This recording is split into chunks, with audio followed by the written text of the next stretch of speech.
Property Pairings, episode 36. Halo 1, I get it. I do understand. I had only played Infinite, so I do deserve a break. I think the map on Halo 1 is terrible. They're like, let's save some money. They went to the smallest possible footprint they could tolerate, 500 square feet for 2 people. Wow. And a dog. Welcome back to episode 36, Property Pairings in 2026. I'm Eric Kinzler. And I'm Mike Pavone. So, how was your week? Week? Yeah, it's our first week back. Oh, yeah. After, Because it's been like a month. Yeah. How was I guess how was your holidays? They were good. I mean, there was no complaints. Well, I take that back. There was lots of complaints. They weren't mostly coming from me. They were coming from the kids. Yeah. No, the holidays were good. We got to spend time with family and all of that. So, it was new for us. Last year we only had 1 kid home from school the whole time. The other 2 were in daycare. This year it was 2. And like the 2 best friends. I'll have to show you this. I have a video. They decided to do a rave party in our living room one night to Bluey. I thought they only do that when he's watching them. Maybe he's the one that taught them. I did, yeah. Was you the one that taught them? Yeah, we had the kids rave on your baby moon. There's a Bluey episode called Dance Mode where it's kind of this techno thing going on. So they prepared a whole thing for it. But that was like every night was some kind of like version of that. Lights are off. Lights are, they're flashing. It was crazy. Blair's good at the flickering of the lights. The holidays, I'm glad they're kind of over. Yeah. But you?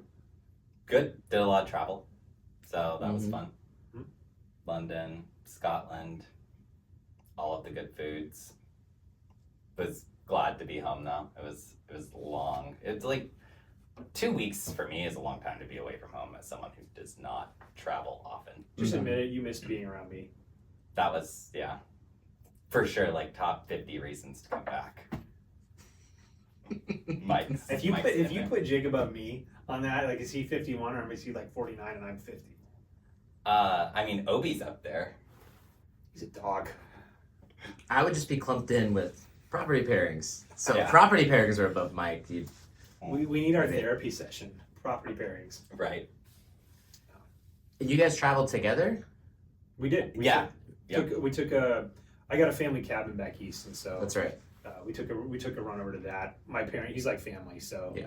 parents and he had never met my grandfather, so we were hanging out for like 3-4 days, something like that. Yeah. And they were just making like all of these dishes, and we're just getting fat. Really, there was like a night where I had maybe 2.5 bowls of the pasta, and Mike had 5. They used 2-3 bags of pasta for the 5 of us. It was 5 bags of pasta. Okay, 5. Yeah, the thing was massive, and they're like, "So we'll have leftovers." Nope.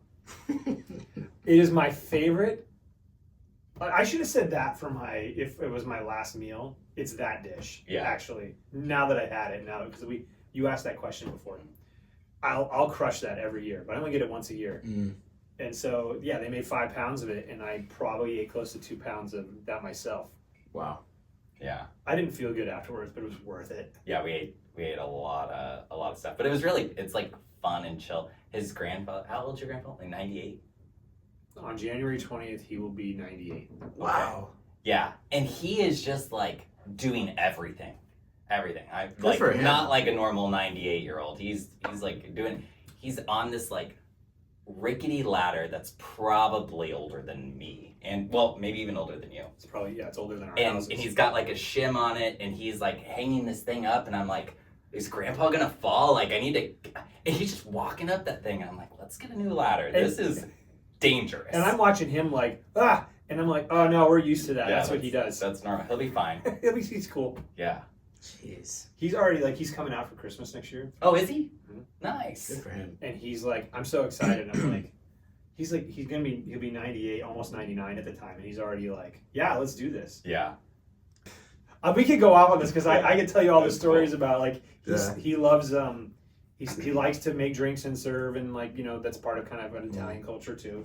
and he's still buying booze like for holidays and things. Like, if you look at his liquor cabinet, it's you could have a bottle a day for the next 3 years. Like, Grandpa, come on, you don't really need to be buying anything else. He still buys stuff. He's a generous guy. Yeah. Anyways, well, good.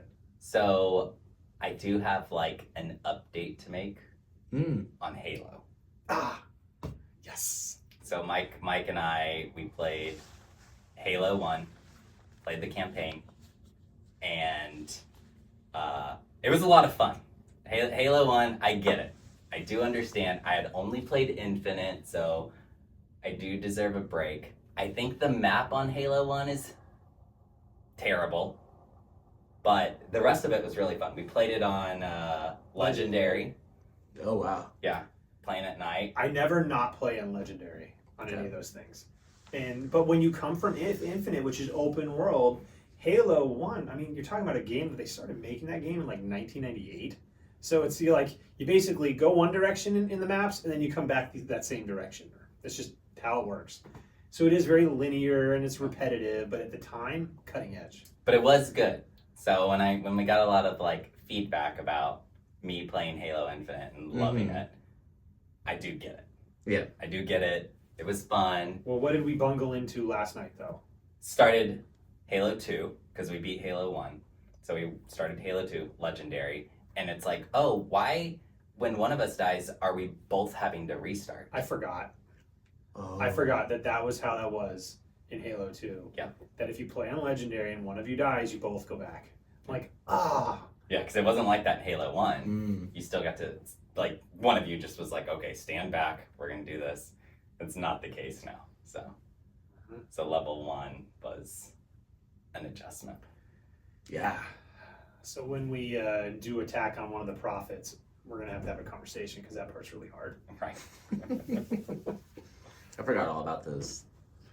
But that's been our night thing we do now. We stay up way too late and play Halo together. Yeah.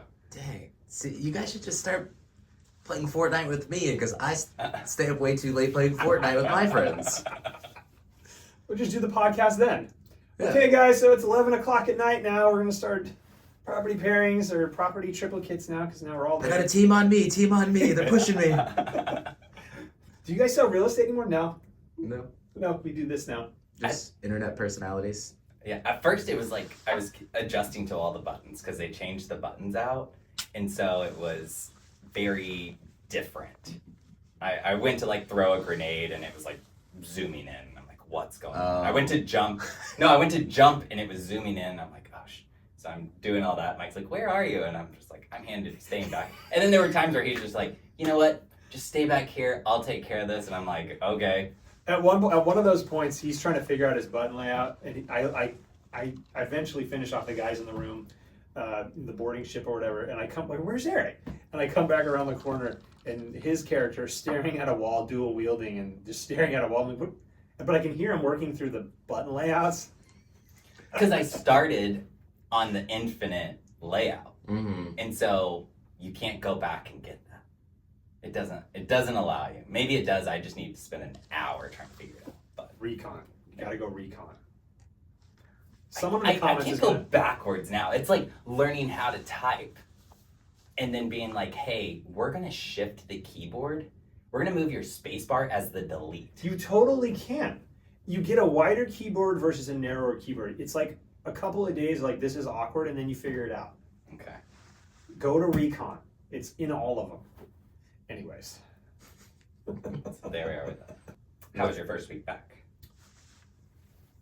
Busy.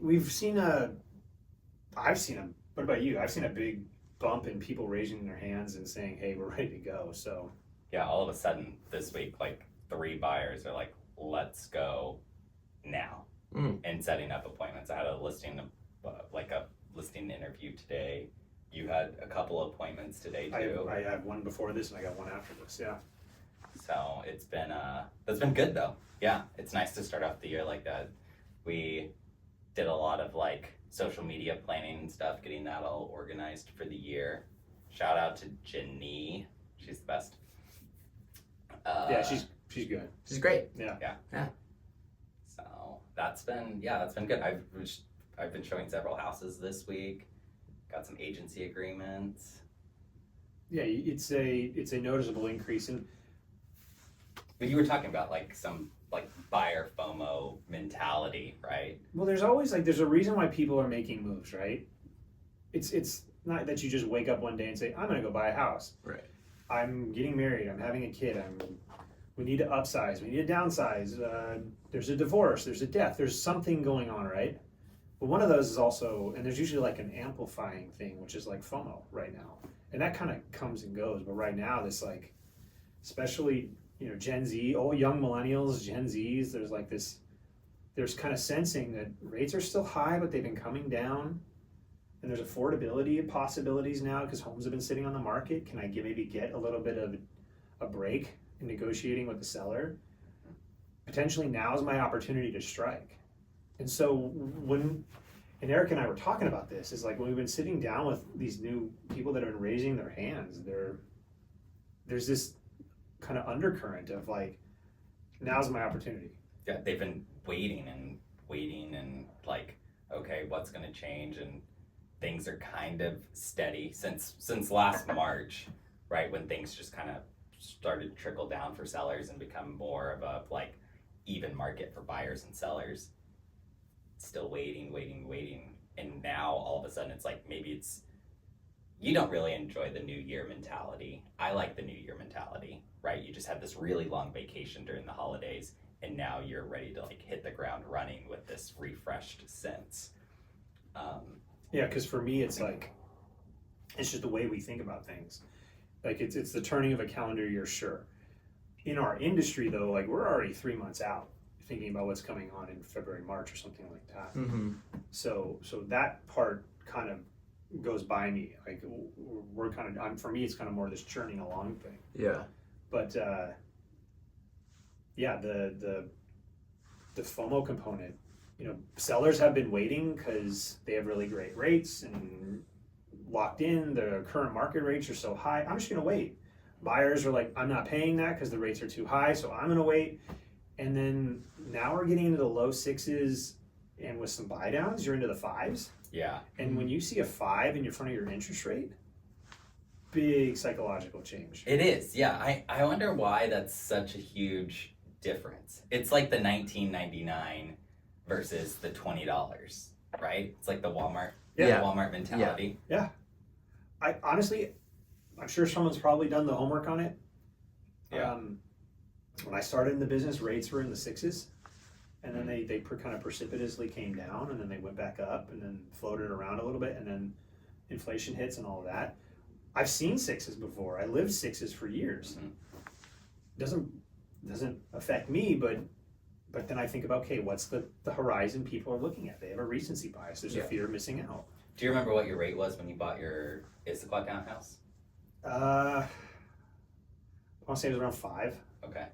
Because rates that one I bought in 2013, so rates had already been down. Yeah. But they had just come down to, like, the prime had come down to basically 0.5% or whatever. I 1%, whatever it was at. Yeah, because when I bought in 2017, we were at 4.25. Mm-hmm. Maybe we were 5 1/4, somewhere around there. So yeah, it's hard, you know.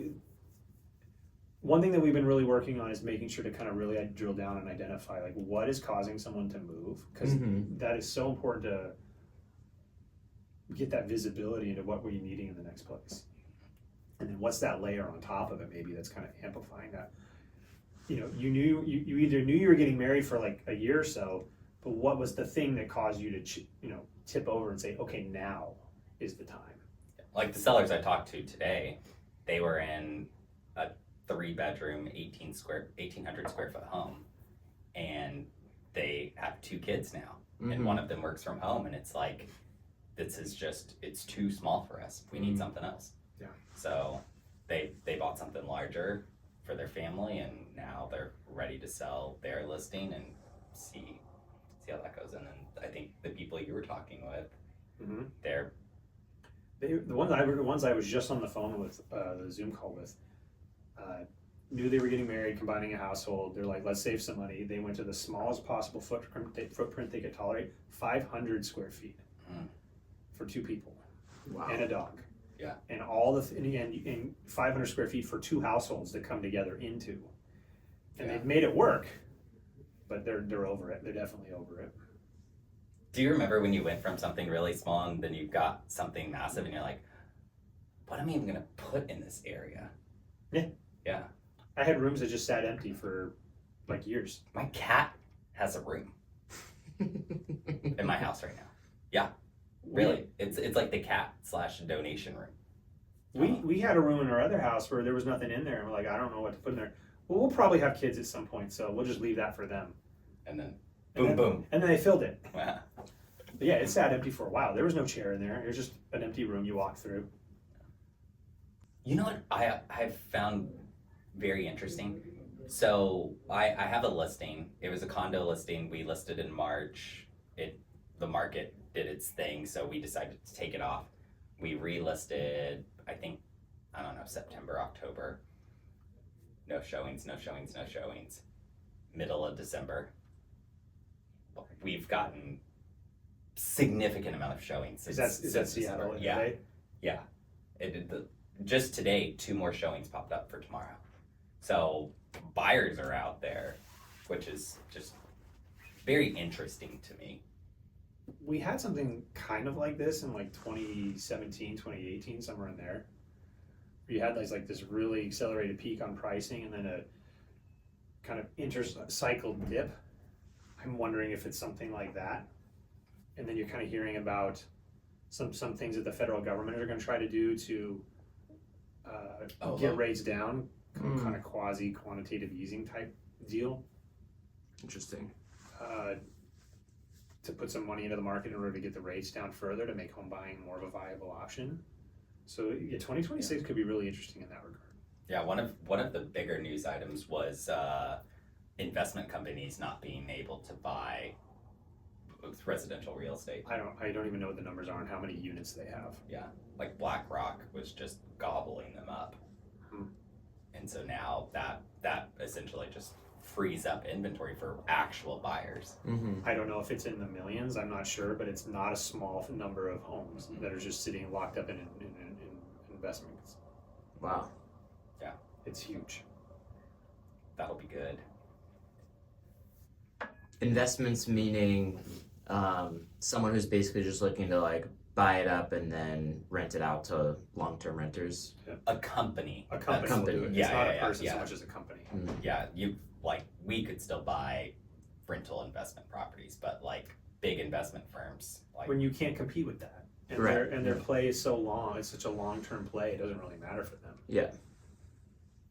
So that'll be interesting to see how 2026 shakes out in that regard. You know, we'll have to do an episode, geez, it'd be like 84 or something like that if we stick with once a week. We'll do a year in recap and actually see how that shook out. yeah, we have to figure out how to keep the weekly episodes going. Maybe I just don't go on vacation this year. Stop going on vacation. It's interesting hearing the interest rate thing because I could be, I mean, you guys know better than me. I'm trying to remember what rate my brother got on his house because they bought it in Maple Valley in 2020. Mm-hmm. And you guys are talking 5.6. Like, I feel like I remember him getting something in like that started with a 3. Is that crazy? Like around No, that I in have 2020? I have a 2.5%. Okay, because I think, I didn't want to be bold and say 2, but I think his is like 2.5, 3. Mine is on the other property in Kirkland, I think is around 3.125, something like that. And then even when rates started climbing, like on our current place is like 4.9. No, 3s was the thing. Yeah. All day long. Yeah, twos. I bought it in September 2020, and we locked in on a 30-year at 2.5 without any rate buy down. Okay. It was just that's what it was. Yeah. Where do we land? I think we land in the 5s probably. Which, I mean, when my parents bought it was 19%. Yeah. Mm. Yeah. Home interest rate. It's funny to me how much that does play in a buyer's mindset. I get it because it's how much they can afford, and then that translates into, okay, well, am I going to buy a house or not? If it's right now, I think about it, and it's like, okay, I have 2.5. If my interest rate were 5, It's like double my mortgage payment. Well, we, as an example, we before the house that we're in now, we had been looking at homes and we had gotten approved, and the monthly payment we would have had then, which is 21, 20, right around there, 21, 22, for almost 2x the price is what we eventually got on the place that we're at now. So roughly having, almost an equivalent payment is like if we had bought our house now, like the equivalent payment now would have bought us twice the house, when the rates were that much lower. Yeah. It's, like a $3 million house versus a $1.5 million house, like, as an example. Like, Yeah. in today's rates, you would have been paying almost the same. It's crazy how much that impacts it. I know. Yeah. Wow. I feel like you were gonna say unreal estate related, but it just popped in my head. Do you remember earlier this week when he knows now, I think. What was the word again? I have it written down in the office. Explicitive? He's saying something to me. Expletive. That's the right way. Yes, but you said explicative. And I said explicitive. Explicitive, and I did one of these, and I looked at him, and I was like, "You mean expletive?" And he goes, "Yeah, okay, thanks, Weber." And I go, "Okay, Traeger, you mean Webster?" He's like, "Oh, it's 2 for 2." The reason why, okay, I did not have breakfast or lunch that day. I thought you were gonna say dictionary, but that's fine. And Mike pours like, I'm gonna be like, this is how big the fish was, right? He pours it like up to here. Oh, here we go. And it was just a lot, and I'm trying to talk, and so I say that word wrong, and then I say Weber instead of Webster, and I'm just like, okay, done talking. Now hold on. It's also Weber, but Hold on. So that's what he claims. So what did we do the next day? Okay. What happened? And Mike's looked less because his glass is different from mine, but it does have a taller base, and It's taller, but the It's skinny. diameter is narrower, right? So I adjust. On mine, it'll look higher, but it's the same amount. So what happens the next day? I'm just like, the same thing happens. I'm like, no, I have more for sure. He planted his flag on And this. so I said, I'm gonna go get the exact. We have matching glasses, so I pull out the glass and I put it down, and I'm like, pour it in there. Let's see. Who had more? Mike ended up having more than what I had, and I'm like, I'm good at math too. It's just volume. But there we are with that. You should have seen how, like, I think this is pre-haircut too, so like, he's like, no, it's more, and the hair's just. I don't know if there was that much head bobbing, but But when that got poured, like, yeah. The look on his face where he's like, oh, I was 2 for 2 yesterday, and I was wrong on Mike's pours. I know. There we are with that.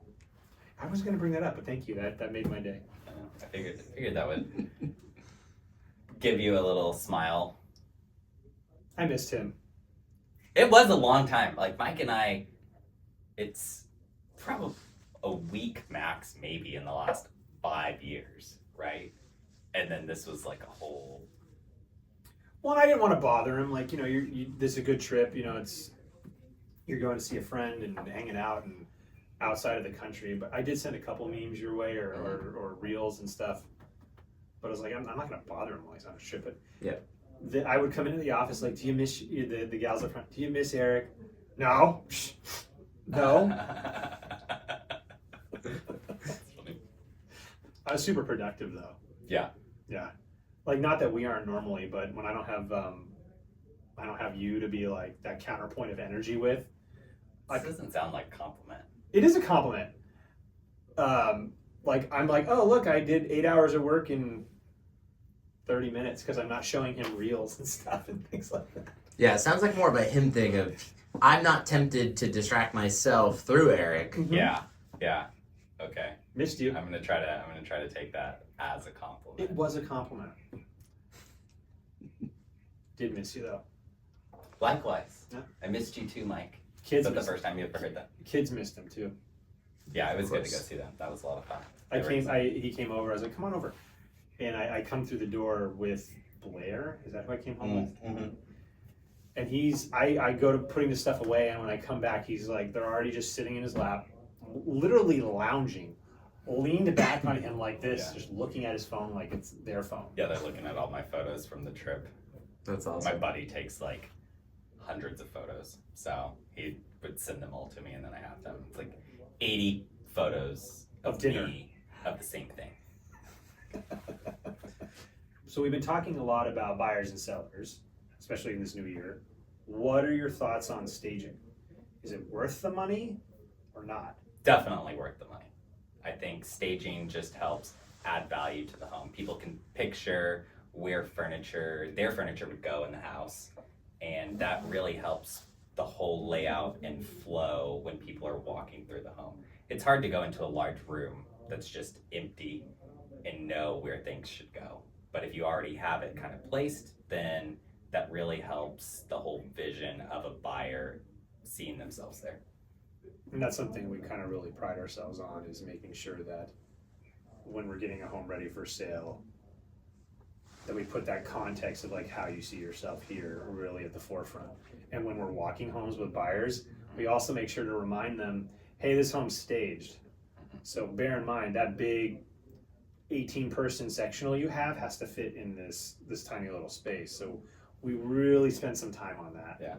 We do ask buyers too, like what furniture and stuff that they have, and it's like, is there anything like people have pianos, and it's like, okay, we gotta look for houses with pianos. So yeah, I do think staging is absolutely worth it. Depending on the house too, if it's got like the view of the lake, then you definitely need a couch right there, so that way when people sit down, they're staring at the selling point of the property. So staging just helps in so many different ways. So really play up those kind of signature features of the home. Mm-hmm. Yeah, I'd agree. All right, well, thank you for joining us here on episode 36 of Property Pairings. I'm Mike Pavone, and that's Eric Kinzler. Yeah. Thank you for joining us. Remember to click like and subscribe. We'll see you next time. Cheers. 36? I know.